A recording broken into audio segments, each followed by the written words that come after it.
Ya, muy bien. A ver, a lo largo del curso de Derecho Administrativo 2, nosotros hemos estado viendo varias cosas. Hemos visto, recuerden ustedes que empezamos recordando lo que en teoría debieron haber visto el ciclo pasado, el año pasado, o el verano pasado, cuando ustedes han estudiado, que tenía que ver principalmente con la ley del procedimiento administrativo general. ¿Ya? Entonces, ya en este momento del derecho administrativo 2 lo que hacemos es comenzar a ver ya el ordenamiento sectorial y cómo la actuación administrativa impacta en diferentes etapas de la vida del administrado.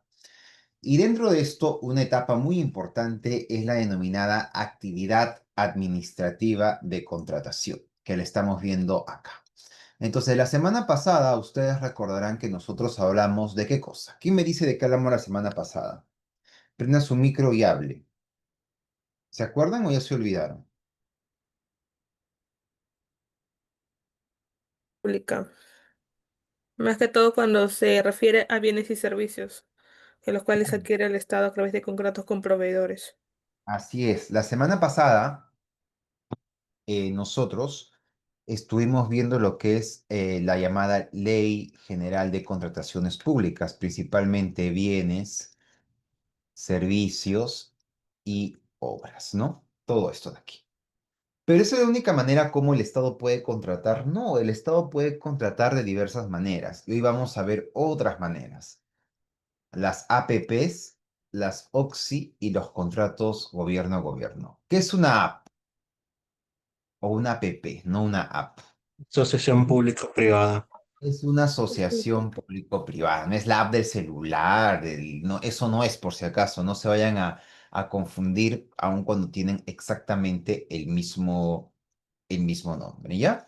Entonces, la clase del día de hoy consta de tres temas: asociaciones público-privadas, obras por impuestos y los llamados contrato Estado-Estado o contratos gobierno a gobierno, ¿no?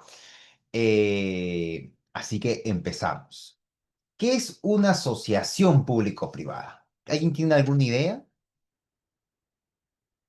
Tengo entendido que es como justamente como una asociación, el Estado y la empresa o el colaborador privado teóricamente tienen como el mismo nivel en esta asociación de participación y colaboración para un proyecto de gran envergadura que tiene mayormente fines sociales, por ejemplo.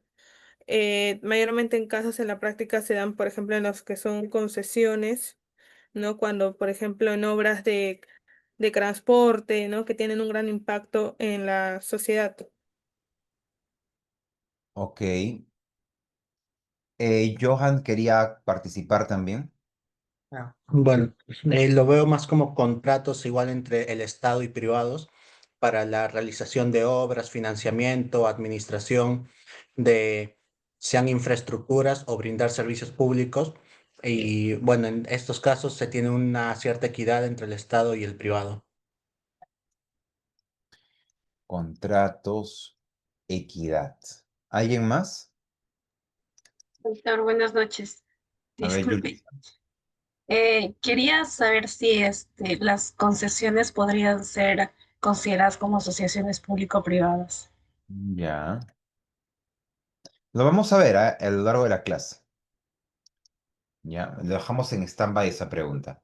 ¿Qué más? Estamos ahorita conociendo qué es una APP. ¿Alguien más? Bueno, una asociación público-privada, chicos, en buena cuenta, responde a la necesidad que tiene el privado y el Estado de poder asociarse para prestar un determinado servicio o brindar una infraestructura que pueda ser de mucha utilidad. Por ejemplo, imagínense ustedes que vamos a hacer una APP para hacer una carretera. Entonces, vamos a poner el ejemplo de una carretera. Vamos a hacer otro color de color celeste. A ver, quiero hacer una carretera. ¿Cuál sería el mecanismo para hacer una carretera? ¿Lo podría hacer mediante obra pública que vimos la semana pasada o no? ¿Creen ustedes que se puede hacer mediante obra pública una carretera?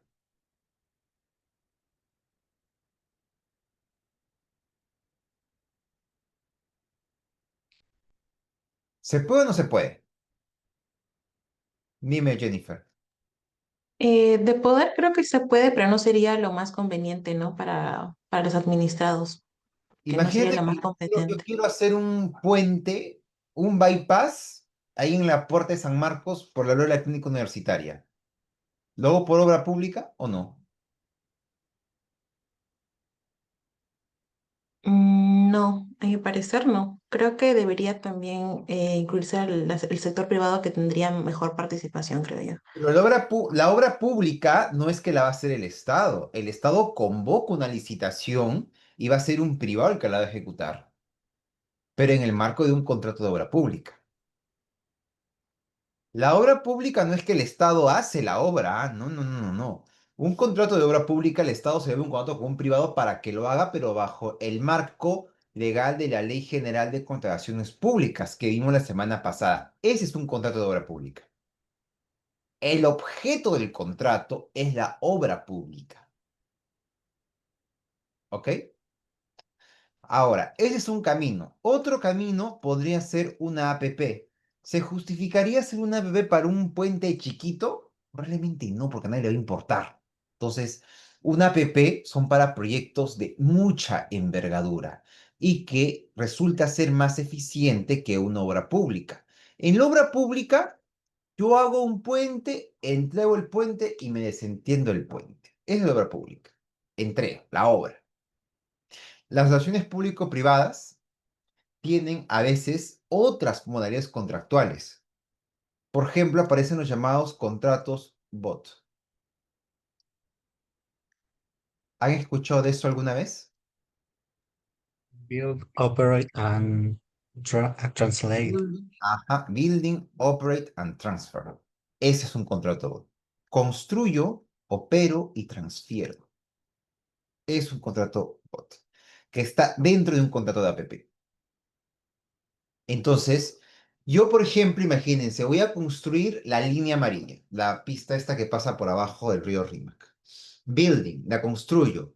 Operate, la estoy operando actualmente porque soy el concesionario que actualmente es Vinci, Rutas de Lima, con cuyo sistema mayoritario es Vinci Highways.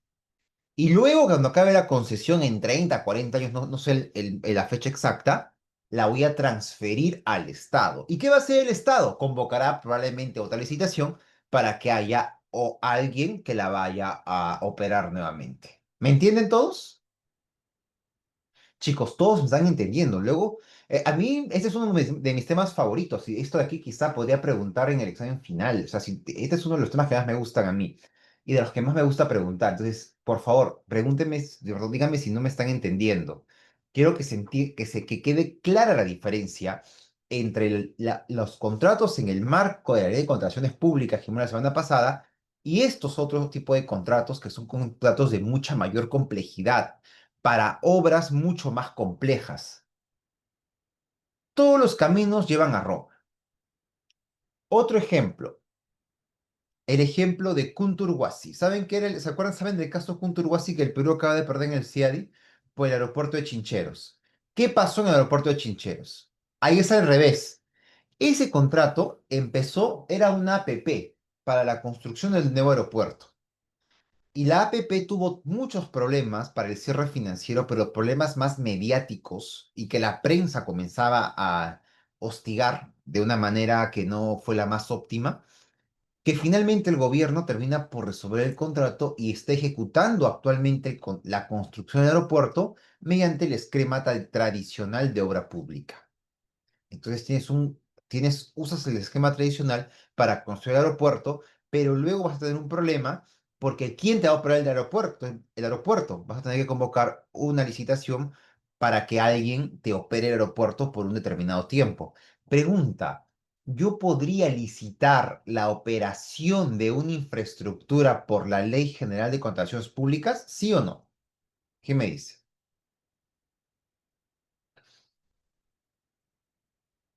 ¿Qué creen?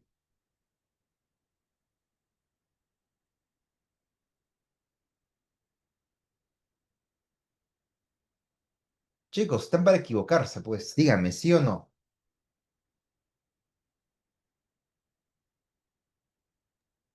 Para eso me parece que no, porque desde un inicio se debió haber llevado como asociación público-privada. Aitana, ¿qué dices tú? Levántase la mano. ¿Se me llega a escuchar, doctor? Disculpe. Sí, dime, levántase la mano.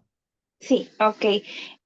Considero que no se puede licitar la operación de una infraestructura bajo la Ley General de Contrataciones del Estado, porque si mal no recuerdo, esta ley como tal regula principalmente la compra de bienes, servicios, la ejecución de las obras como tal, ¿no? Necesito el servicio de mantenimiento y operación de una carretera. ¿No lo podría hacer?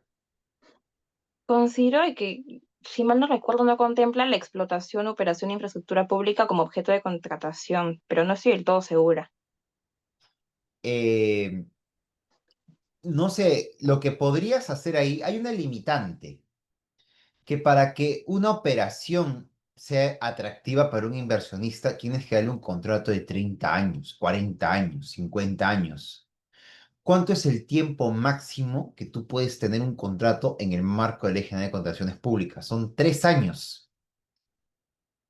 Entonces, ¿quién te va a operar por 3 años? De hecho, en la actualidad se viene intentando copiar algunos esquemas del APP al régimen de contratación pública, pero tienen esta limitante de 3 años, ¿no? Estas son ideas, en verdad. La clase de hoy es para que ustedes terminen la clase sabiendo que existe algo que se llama APP. No es mi intención que sean expertos en APPs, chicos, por si acaso.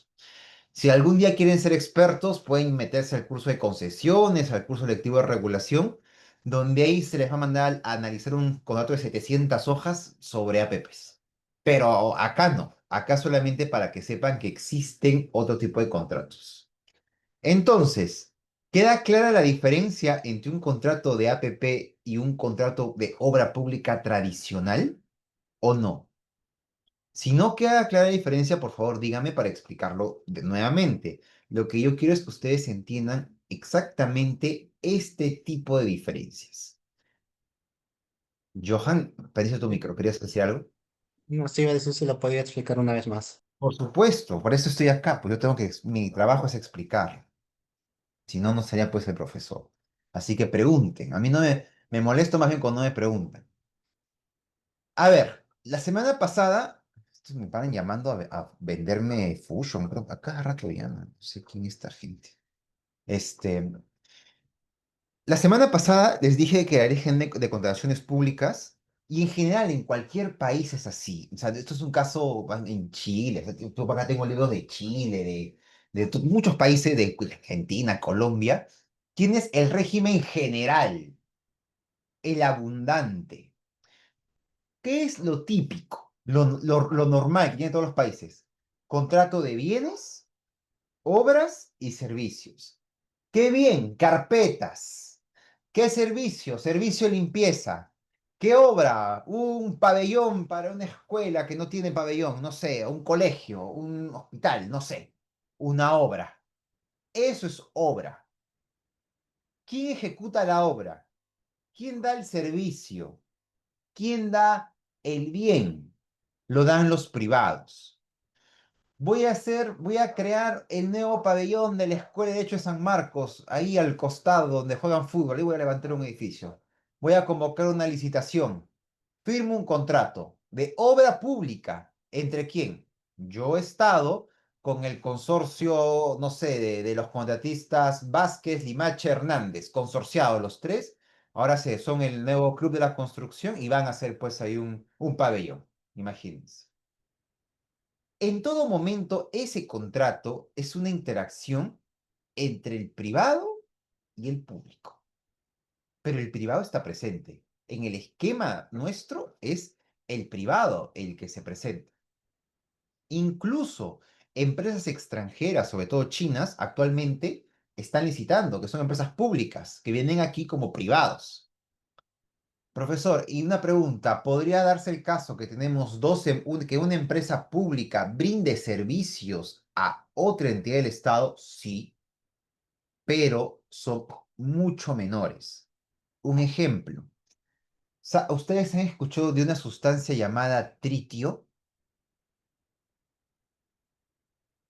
El tritio es un elemento, a ver, yo no soy químico, nada, es una cosa que existe en el universo. Ya lo voy a poner así porque yo no me acuerdo qué era, yo solo sé que es una cosa tóxica y peligrosa. Que alguna vez me tocó no trabajar con el tritio directamente, pero ver un contrato con tritio. Pero al ser algo tan peligroso, solo hay una entidad en el Perú, o no sé si habrá ahora más, pero solamente hay una entidad en el Perú que la puede manipular. Y esta entidad es el IPEN. ¿Saben qué es el IPEN? Instituto Peruano de Energía Nuclear. Entonces, ¿para qué sirve el tritio? Para hacer monitoreos ambientales. ¿Quién lo utiliza? Lo utiliza OEF. Entonces, OEFA público, IPEN privado, celebran un contrato para que el IPEN le suministre tritio. Es un contrato, o un contrato, un convenio, o sea, lo que establezca la norma, o un convenio que lleve un contrato, un único proveedor, que incluso se fueron a arbitraje por ese contrato, Estado contra Estado, peleándose, imagínense. Eso ocurre. Pero obviamente eso no representa el grueso de la contratación pública. Eso vimos la semana pasada. El día de hoy yo les digo, bueno, aparte de ese universo de contrataciones, tenemos otros universos paralelos, una realidad paralela, donde coexisten otros contratos, también públicos, pero que no tienen esa estructura contractual, que se destinan para otros fines. Uno de esos es el contrato de asociación público-privada. Entonces, ¿cuándo yo voy a usar una asociación público-privada?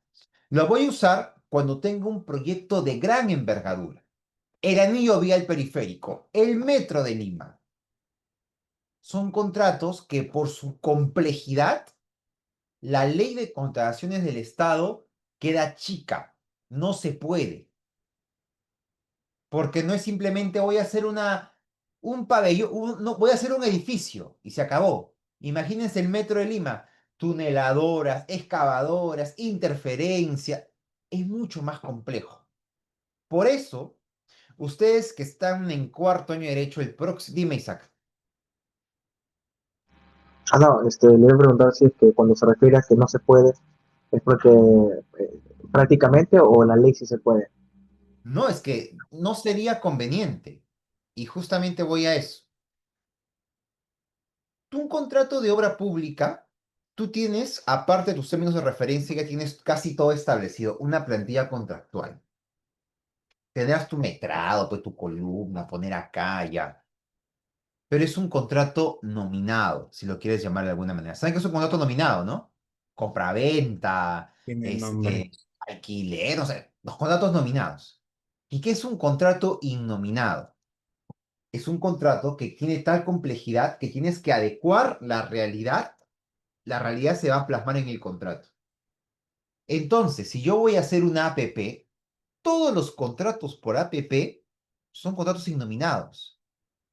Porque, por ejemplo, el metro de Lima, línea 2 y línea uno son tan complejos que tienes que tener temas sociales, tienes que meter interferencias, cierres financieros, etcétera. Son proyectos muy complejos.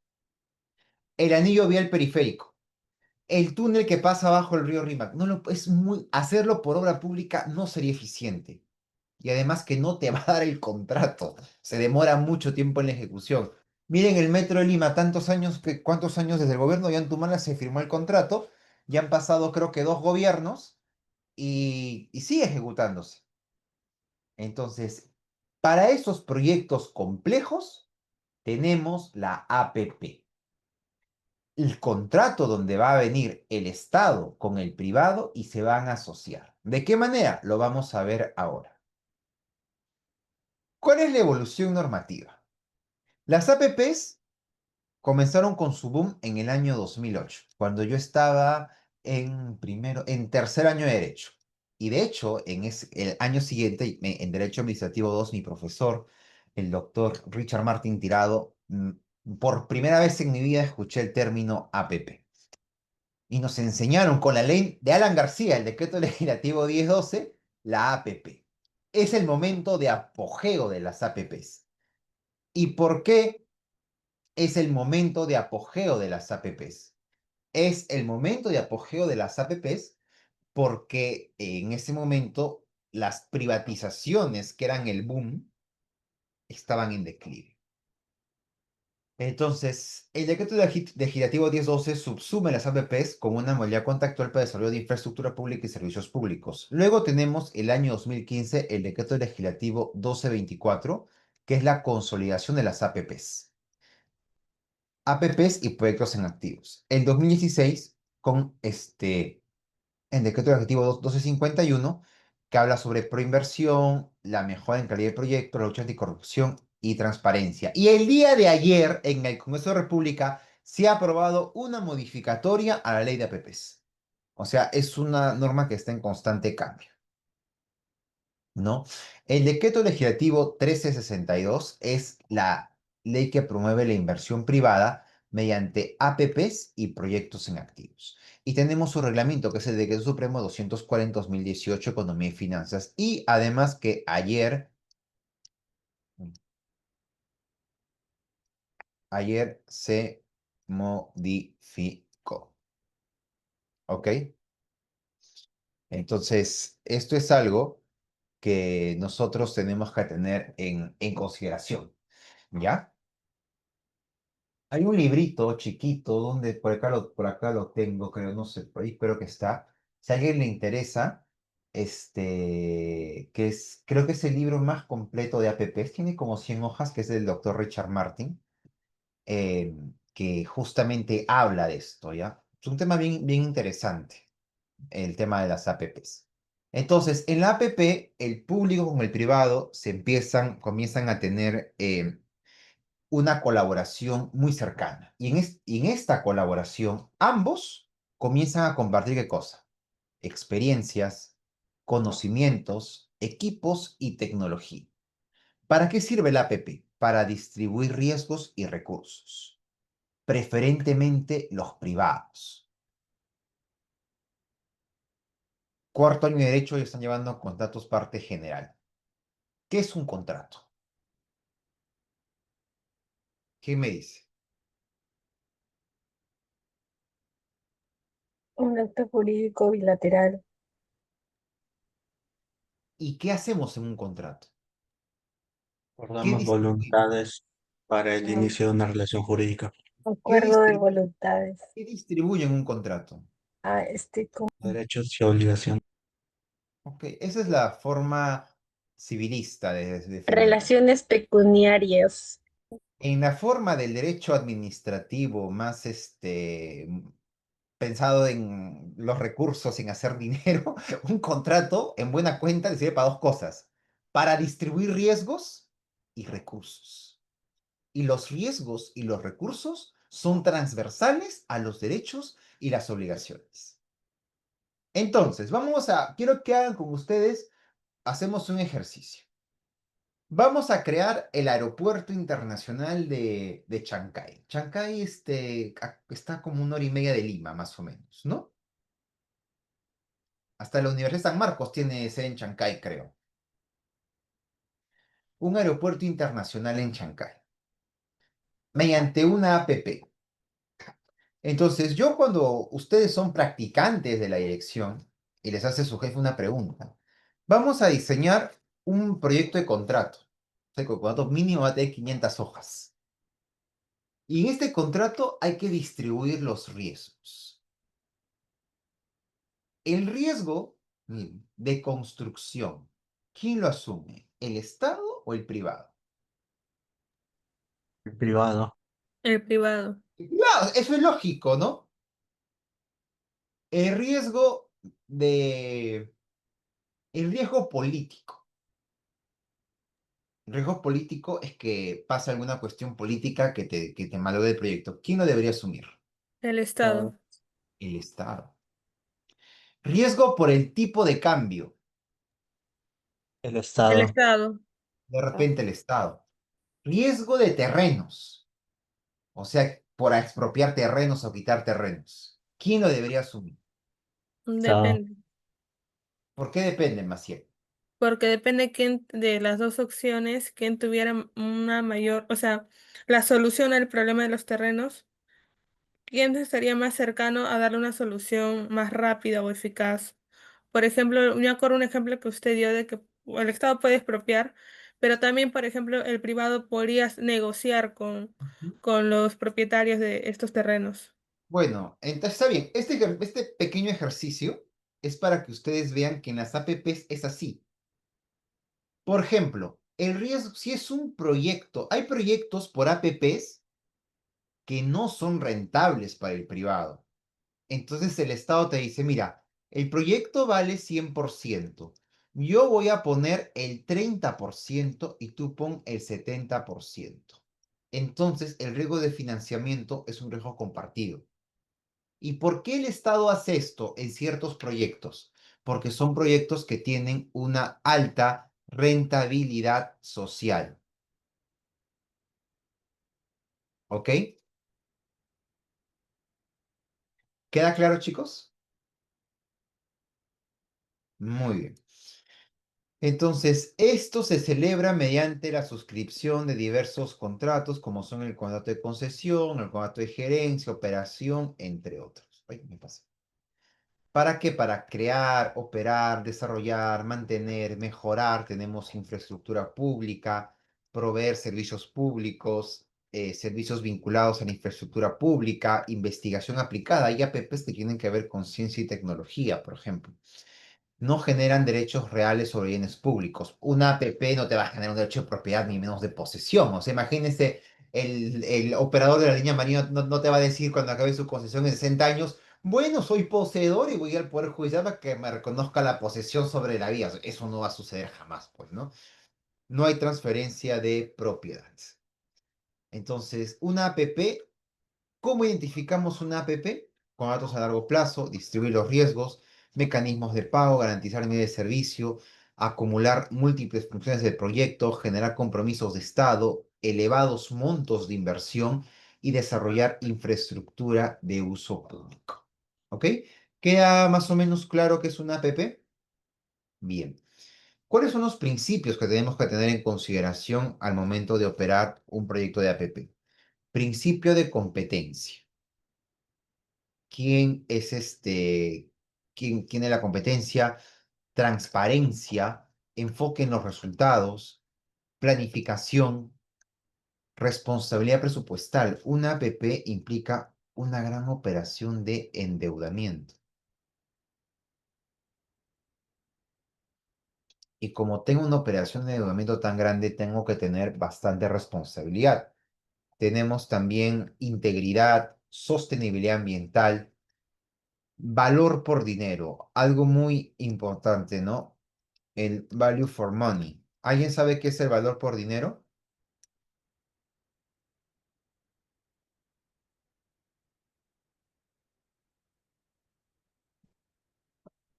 ¿Qué es el valor por dinero?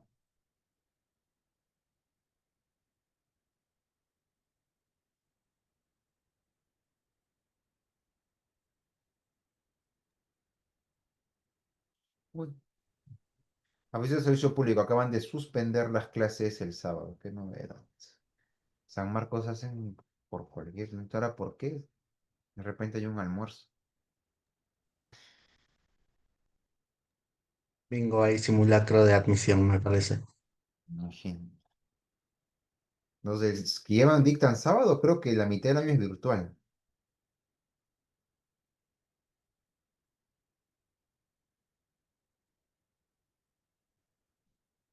A ver, ¿qué es el valor por dinero? ¿Ya googlearon o preguntaron a ChatGPT? A ver, Jennifer. Sí, es la relación calidad-precio, en La pocas palabras. calidad-precio, efectivamente. Maciel. Sí, tiene que ver más que todo con los fondos públicos o los recursos, ¿no? Que tratar de optimizar y lograr su mayor eficacia, o sea, el aprovechamiento de estos. Muy bien, valor por dinero. Este, y bueno, la adecuada distribución de riesgos. Yo tengo, dime, Isaac, Una consulta, en la diapositiva anterior, ¿contra quién compite el APP? no te escucho bien, Isaac. En la diapositiva anterior, en el principio de competencia, ¿contra quién compite el APP o a qué se refiere? Ah, no, cuando hablamos de competencia, tiene que ver que hablamos, por ejemplo, de competencia sectorial, ¿no? O sea, por ejemplo, un proyecto pues de energía y minas lo ve Minem, etcétera, ¿no? Aparte, es un principio diferente que es el de libre concurrencia, que tiene que ver con la libre competencia de los postores, ¿ya? Va. Muy bien. Los riesgos. Esto lo hablamos hace un momento. Tenemos riesgo de construcción, riesgo de diseño, de expropiación, geológicos, de demanda, de fuerza mayor, de financiamiento, arqueológicos. Esto pasa mucho. Imagínense ustedes, riesgo arqueológico, que voy a hacer un metro subterráneo en el Cusco. ¿Creen que es viable? No, hay muchísimos recursos arqueológicos que se podrían destruir por el camino. ¿Se han puesto a pensar por qué Roma solo tiene dos, creo que son tres líneas de metro? ¿Han ido a Roma? No creo, pero cuando vayan a Roma se van a dar cuenta que no hay muchas líneas de metro. ¿Por qué? Que tú excavas en Roma y aparece una ciudad abajo escondida. O sea, no puedes. Riesgo arqueológico. Yo me acuerdo, bueno, no sé si seguirá, en la estación Girón de la Unión del Metropolitano hay una estación que ustedes entran y hay un vidrio, con unos restos arqueológicos, debajo. No sé si supongo que debe seguir porque no creo que hayan roto los restos arqueológicos. Eso se dio porque en la fase inicial del Metropolitano se estaba construyendo esa estación y cuando estaban levantando encontraron restos de la época de la colonia y le tuvieron que poner un vidrio y conservarlo porque no lo podrían, pues, no lo pueden sacar. En la práctica, lamentablemente, ocurre que muchas veces cuando encuentran algo simplemente se dan la vuelta y lo dinamitan. Entonces, esa es una terrible práctica y lamentablemente es la realidad que a veces pasa, ¿no? Etcétera. Si quieren profundizar más sobre esto, ay, Maciel, qué lindo tu gato. Siempre. ¿Cómo se llama tu gato, Maciel? Se llama Tabitha. Ay, yo tengo un gato también, por aquí está andando. A veces se me ha colado. Mi gato se llama Mango, pero por ahí está andando. Es un poco tímido, bastante tímido, diría yo. Pero bueno. Etcétera. Entonces, si algún día se matriculan conmigo y tienen, tienen el ánimo masoquista de volver a ser mis alumnos, en el curso de regulación yo sí le dedico una clase entera a hablar sobre los riesgos que pueden haber en un contrato de APP. Y si no, tengo una lectura por ahí que habla sobre ese tema que lo pueden revisar cuando ustedes quieran. ¿Cuáles son los beneficios para el Estado? En primer lugar, la sostenibilidad de los proyectos. Obviamente, si yo tengo una APP, en teoría el privado tiene que tener pues la posibilidad de poder continuar con el proyecto, que los riesgos se comparten. Ya no solamente es solamente el privado o solamente el Estado, son riesgos compartidos, y además mejorar la calidad de los servicios, ¿no? Imagínense ustedes una APP novedosa. Es un proyecto a veces que se me ocurre a mí se me pasa por la mente. Miren, imagínense que nos vamos ahorita a la facultad en nuestra imaginación. Nuestra facultad de Universidad Pública, de Universidad de San Marcos, tiene un pabellón muy bonito, que es el pabellón de ciencia política, un pabellón nuevo. Ese pabellón se ha hecho mediante una obra pública, ¿no es así, chicos? ¿Saben eso ustedes? Que de hecho se está descascarando, está que se cae no sé qué cosa, la pintura. Entonces, cuando tienes ese tema, tienes que reclamar por vicios ocultos en el marco de la normativa de contratación del Estado. Ahora, y yo les voy a proponer en el metaverso, en un universo paralelo, otra realidad. Imagínense que las autoridades del momento hayan dicho, ¿sabes qué? No lo voy a hacer por la pública. Voy a hacerlo por una APP. Building, Operate, Transfer. Y voy a hacer un mega edificio que tenga aulas, que tenga auditorios y que me lo tiene que construir y además tiene que garantizar su operación y puesta en mantenimiento por los próximos 30 años. Entonces tendrías coexistiendo un pabellón viejo y un edificio nuevo con probablemente todos los servicios al día, porque si no los tienes te van a penalizar. ¿Me entienden el ejemplo, no? ¿Me han entendido el ejemplo todos? Ustedes, chicos, cuando se enferman, ¿qué hacen? ¿Van a algún chamán, algún curandero o suelen ir al médico? ¿A dónde van? Al médico, supongo, ¿no? ¿Alguno se ha tratado en salud alguna vez? Isaac se ha tratado en salud. ¿En qué, si no es mucha indiscreción, Isaac, ¿en qué salud te has tratado? En Chiclayo, el hospital Nailam se llama. Hospital Nailan, ya. Yo les voy a contar, les voy a poner un dato. Isaac, imagínense, perdón, ¿nos puedes compartir cómo fue tu experiencia en salud de Chiclayo? ¿Fue buena, mala, estaba todo limpio, te trataron bien, te hicieron esperar? Con total confianza, porque lo voy a usar para un ejemplo, para ejemplificar mejor este tema del APP. Bueno, era pediatría, ¿no? Yo era más pequeño y me llevaba mi mamá al hospital y claro, había muchas colas para pedir cita, y igual las instalaciones no eran las mejores, ¿no? Muy bien. Yo les cuento un dato. ¿Alguien vive por el Callao? ¿Puede levantar la mano? Que soy universidad del Callao hace 2 días. Aldo, ¿tú vives por el Callao? Aldo, ¿tú conoces el hospital Bartro de salud? Tu micro, Aldo, tu micro. Sí, doctor, es el que está cerca de Minca. Ajá. Ah, el hospital. ¿Y has entrado últimamente a ese hospital o has escuchado algún comentario del Bartro? Sí, sí he entrado al Hospital Barton. ¿Y qué te parece el hospital Bartro? Creo que es uno de los más modernos que tiene salud. No, no parece de salud. No, sí, parece una clínica, parece. Comparado con Parece un una hospital clínica. del ministerio, Parece una clínica. Bueno, el Bartro es una APP. Building, lo construyeron todo, lo están operando y cuando acabe esa operación va a volver a manos del Estado. Esa es una APP. Ese es un ejemplo de una APP. Es una clínica, es hospital. No tiene nada que mirar una clínica. Y porque tiene un contrato donde tiene estándares de calidad, etcétera, que tiene que cumplir. Eso hacen las APPs. ¿Les queda claro a todos? Muy bien.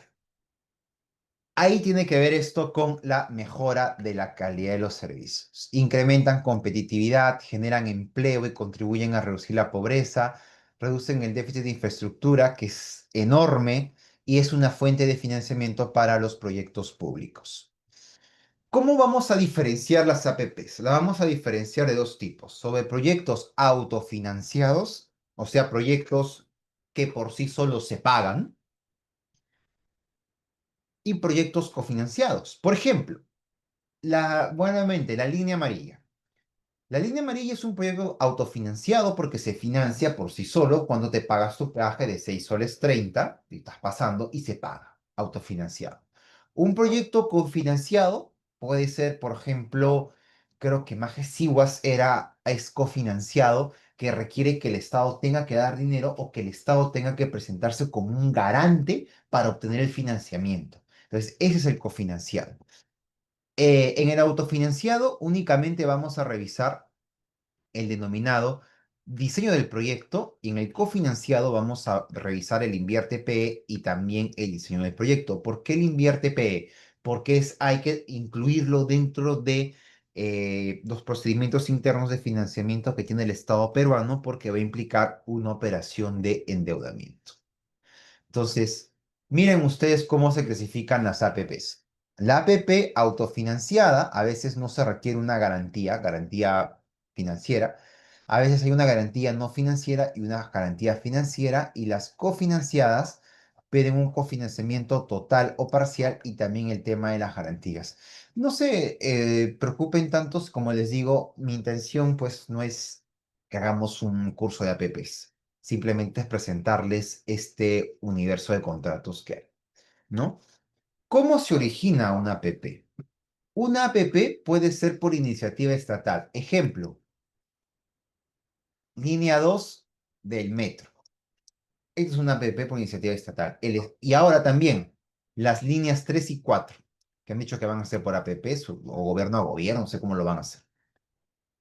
Por iniciativa privada, el privado identifica una oportunidad de negocio y va y le dice, oye, Estado, quiero hacer negocios contigo. Entonces te presento un proyecto. Ejemplo, la línea amarilla es por iniciativa privada.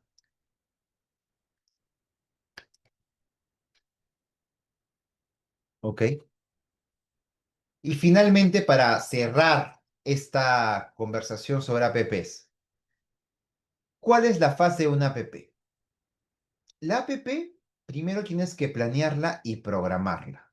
Se materializa en el informe multianual de inversiones. Luego la vas a formular.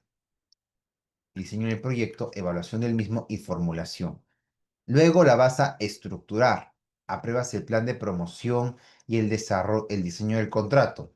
Luego viene la transacción, donde tienes una licitación pública o concurso de proyectos integrales para ver cómo lo hacemos. Y finalmente ejecutamos el contrato. ¿Ya? Bien. Bien, chicos. Segundo punto de la clase, que me queda poco tiempo. Las OXI, que son obras por impuestos. ¿Qué es un impuesto? Ya están llevando tributario, creo, ¿no? Todavía. Sí, están llevando tributario. ¿Qué es un impuesto? Isaac. Es un tributo que se, bueno, que se impone generalmente a toda la población. Los tributos son tres. ¿Cuáles son? Impuestos, tasas y Impuestos, contribuciones. tasas y contribuciones. Impuestos, tasas y contribuciones.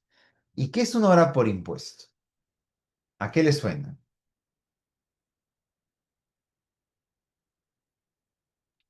Profesor, Sí, es cuando una empresa, en vez de pagar impuestos al Estado, esto hace una obra pública. Una obra.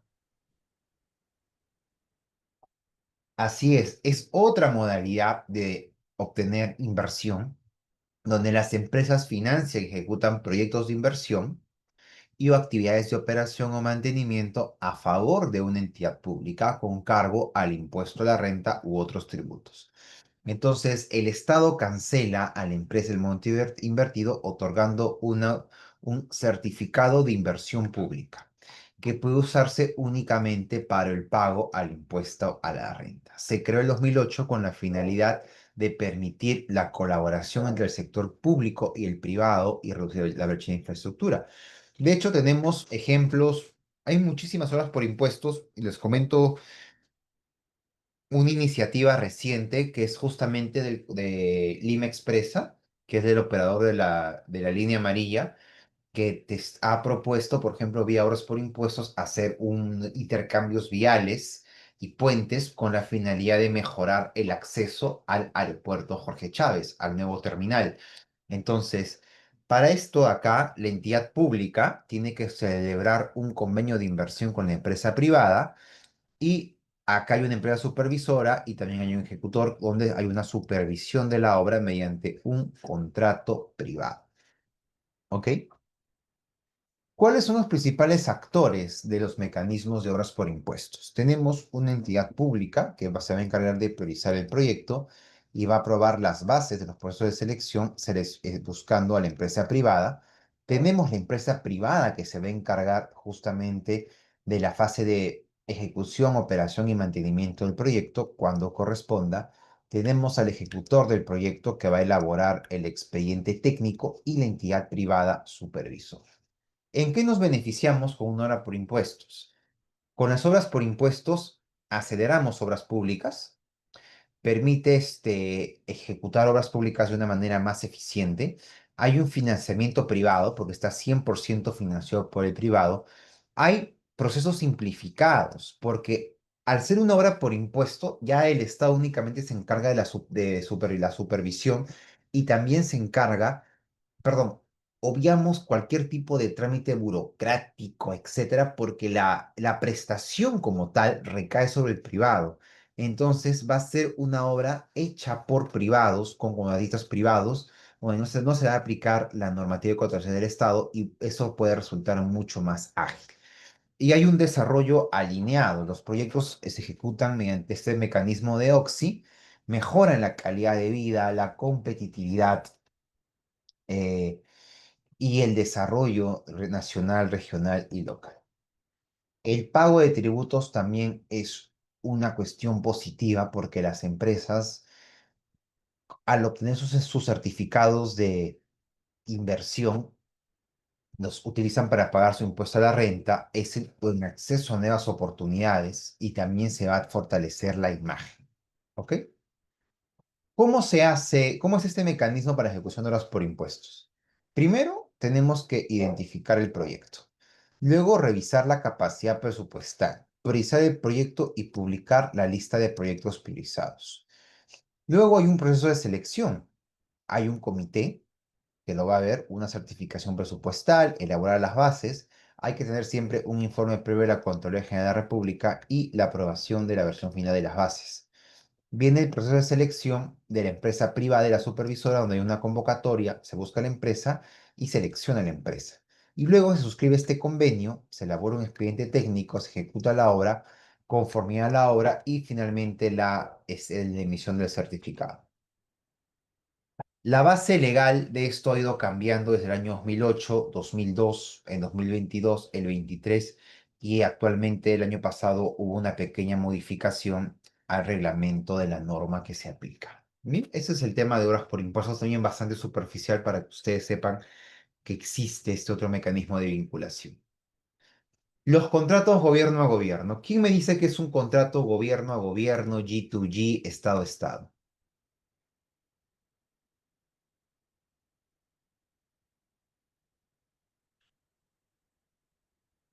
¿Quién me cuenta? A ver, los escucho y hable bastante.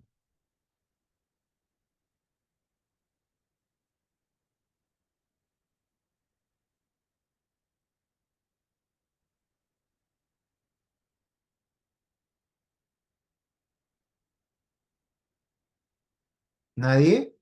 Doctor, A ver, adelante. creo sí, que es un mecanismo especial de contratación pública mediante el cual, y supongamos, ¿no? En este caso, el Estado peruano acuerda con otro Estado extranjero la adquisición de capaz bienes, servicios, ejecución de obras, asistencia técnica tal vez, bajo condiciones pactadas entre ambos gobiernos.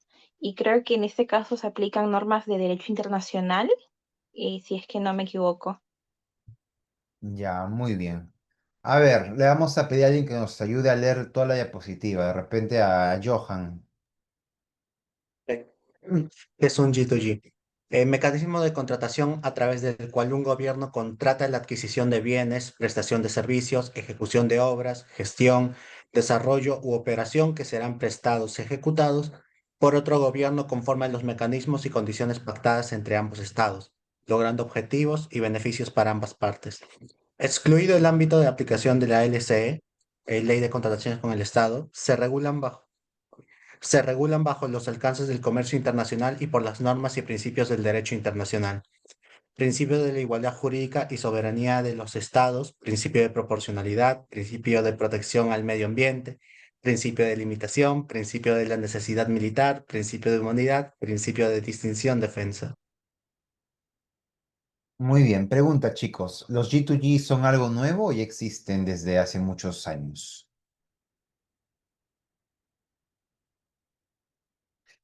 ¿Quién me dice? Diría que ya existen sobre todo por el tema de comercio internacional. ¿Por qué? Por tema de comercio internacional. La construcción de puertos, bueno, sobre todo construcción de puertos entre estados. A ver, levantó primero Maciel, luego Isaac. Sí, un ejemplo clásico puede ser la construcción del Aeropuerto Internacional de Chincheros, como creo que se ha hecho con Corea del Sur, el Pero eso es G2G. reciente, ¿ah? Ese es de hace 2 o 3 años. Claro, o sea, como mencionó como ejemplo, bueno, también los Juegos Panamericanos y Panamericanos que fue con 2019. Reino Unido. Ujú. Isaac, tú. Sí, viendo la naturaleza internacional, da la impresión de que es también algo antiguo, ¿no? O sea, eh, por la propia colaboración que tienen los estados de hacer los tratados internacionales. ¿Qué tan antiguo creen? O sea, ¿ustedes creen que siempre se han usado los G2Gs para hacer puertos, aeropuertos, hospitales ahora? ¿Proyectos agrarios? Es un mecanismo antiguo, pero es un mecanismo novedoso para infraestructura de uso público, porque esto no se usaba. Estos contratos implican, este tipo de colaboraciones han existido por años, principalmente en el ámbito militar. Si yo quería comprar, no sé, tanques, fragatas, iba por un G2G. Aviones de guerra, G2G. ¿En qué momento pasa que comienzan a ver el G2G como una opción más al mundo de la infraestructura de uso público para la producción de servicios públicos? Eso pasa luego del escándalo de Odebrecht. Odebrecht, con todas sus APP, sus concesiones, etcétera, eh, termina por manchar las APPs. Entonces comienzan a preguntarse, bueno, ¿qué podemos hacer ahora? Y aparecen los llamados, como somos un país de corruptos, el Perú es incapaz de poder ejecutar, vamos, un contrato Estado a Estado, que sean los otros países los que ejecuten. Un G2G. Esa es la historia.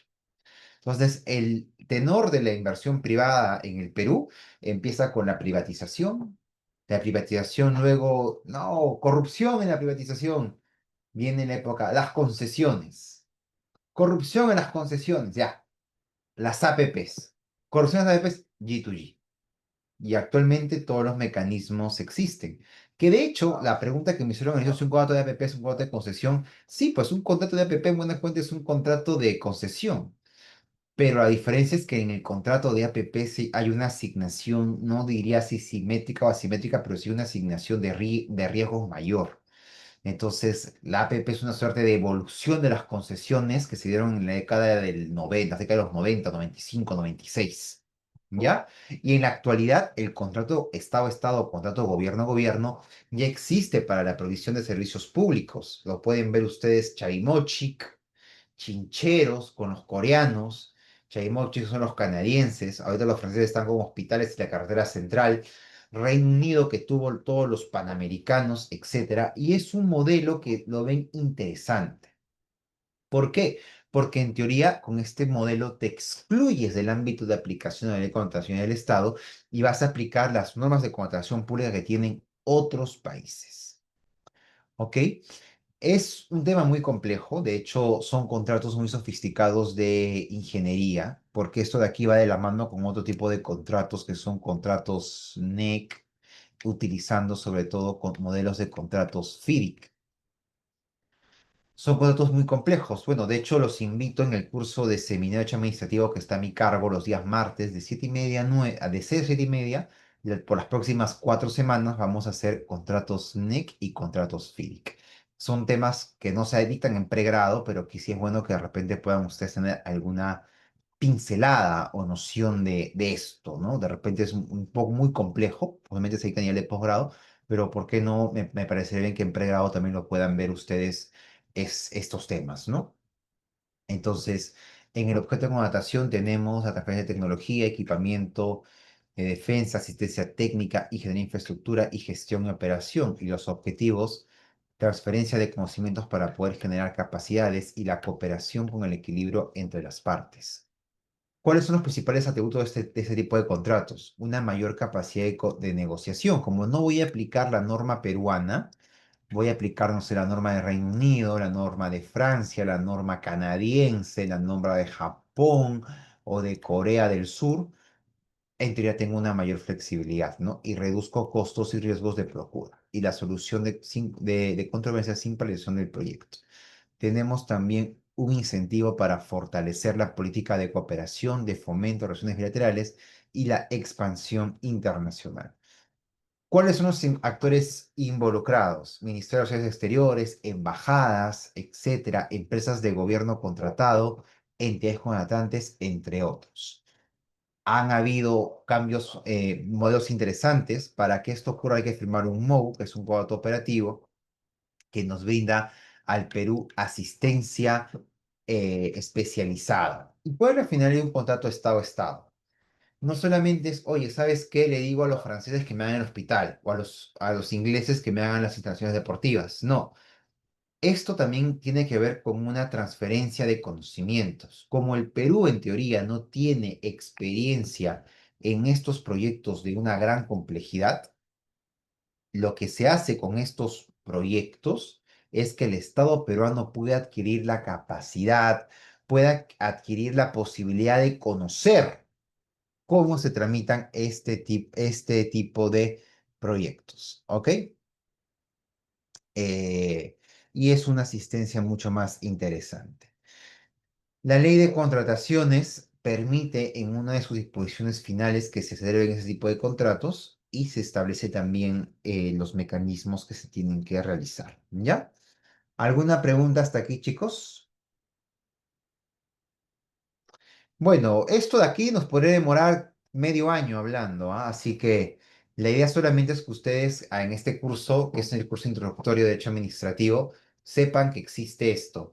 Si alguien tiene mayor interés en poder profundizar, podríamos hacer una charla de hora y media, hablando solamente de contratos de Estado a Estado, virtual de repente o de otro mecanismo, y lo vamos trabajando, ¿ya? Ahora a continuación vamos a ver el caso que nos toca el día de hoy. Son las 19:17.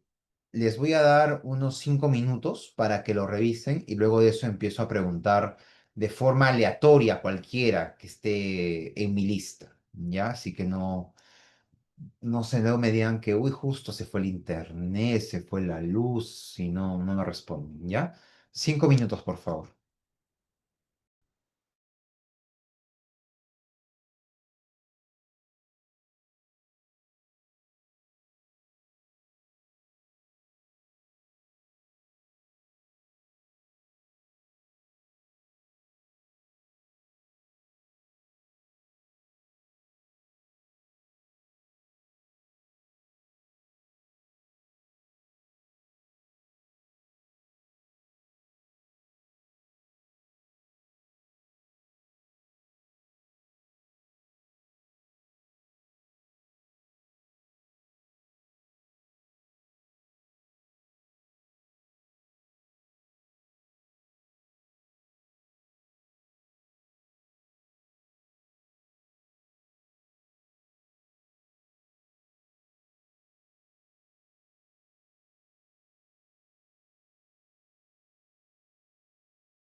Ya, muy bien. A ver, ¿a quién le vamos a preguntar? ¿Quién lee el caso? A ver, Maciel va a leer el caso. Bien. El gobierno regional de Arequipa identifica la necesidad de construir un moderno hospital especializado en enfermedades oncológicas para atender la creciente demanda en la región. Ante la falta de recursos presupuestales suficientes, evalúa tres alternativas para su ejecución. El primero es una asociación público-privada cofinanciada, en la que una empresa extranjera de prestigio se encargue de diseñar, construir, equipar y operar parcialmente el hospital por 30 años, recibiendo así pagos anuales del Estado y asumiendo el mantenimiento integral. La segunda opción son obras por impuestos, en la que un importante minera local financiaría la construcción a cambio de recibir certificados de inversión pública para el pago de su impuesto a la renta. El tercero es un contrato gobierno a gobierno con un país que ya desarrolló con éxito un complejo hospitalario similar, buscando transferir tecnología médica y capacitación del personal de salud. El Consejo Regional debe decidir cuál de las modalidades aplicar, considerando la urgencia de la obra, la disponibilidad presupuestal, la transferencia de conocimientos y la reducción de riesgo para el Estado. Muy bien. Pregunta uno. ¿Quién comenta? Vamos a darle oportunidad a Johan. La pregunta sobre qué principio orientador Ah, sería el de la adecuada distribución de riesgos, que es básicamente que los riesgos entre el Estado y el privado tienen que estar equilibrados a forma de que no se sobrecargue únicamente a una de las partes. muy bien, muy bien. Pregunta 2. ¿Quién responde? Jennifer. Sí, el mecanismo de obra por impuesto, el beneficio principal para la empresa minera sería recibir certificados de inversión pública que le permiten pagar su impuesto a la renta, ¿no? Y otros tributos. ¿Y cómo se materializaría? Sería mediante la emisión de estos certificados al finalizar el proyecto. Muy bien. Pregunta 3. Jennifer. Ah, también. No, perdón, perdón, perdón. No, Jennifer. Johan o Aitana. ¿Quién levantó la mano? ¿Quién quiere la 3? Yo.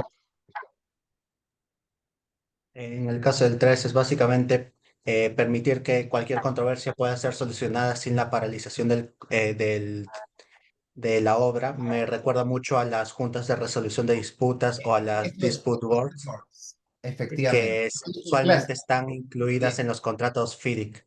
Muy bien, muy bien. Eso no lo he hecho yo. No sé dónde lo has leído, pero muy bien que lo conozcas ¿No? ahora. En ¿Trabajas otra viendo? clase. Sí.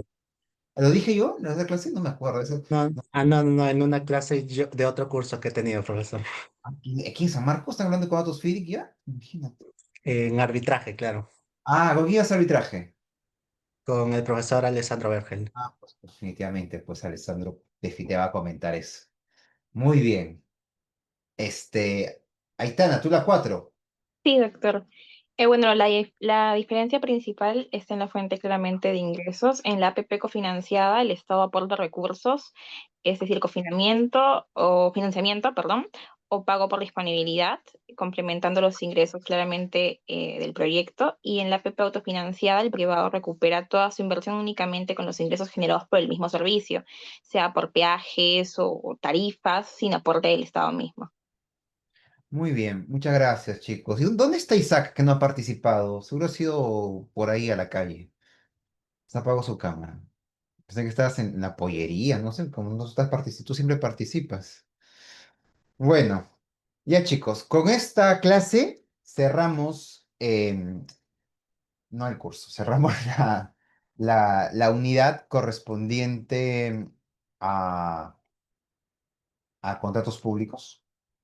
La próxima semana empezamos con la unidad de empleo público. Como nos hemos atrasado, no por mi culpa, porque la universidad ha cerrado, ustedes han pedido vacaciones porque están muy cansados a sus veintitantos años. eh, la clase de empleo público que estaba programada para dos clases la voy a hacer en una sola. Ya, eso ya lo van a ver que le he agrupado las dos para poder nivelarnos un poco, porque sé que me comentaron que les es un poco complicado venir otros días a recibir clase. ¿Ya? Entonces la próxima semana vemos empleo público y no, continuamos con con la programación normal de nuestra clase. Procuren venir, ustedes son 50, vienen 37. Yo no soy muy 27 en una clase virtual y francamente no sé por qué. No sé si yo estoy siendo muy generoso, muy flexible y debería ser más estricto con la asistencia, pero por favor que vengan, si no yo voy a empezar así de sorpresa voy a tomar examen. Ya, así que vengan a clase, por favor. Bien, ya chicos, nada más que decir que tengan ¿qué es esto? Sí, sí, examen. ¿Qué me dijo Daniel? ¿Roja sí? No sé. Recién veo el chat, disculpen. Este, nada, cuídense mucho y nos vemos el próximo jueves. Hasta pronto.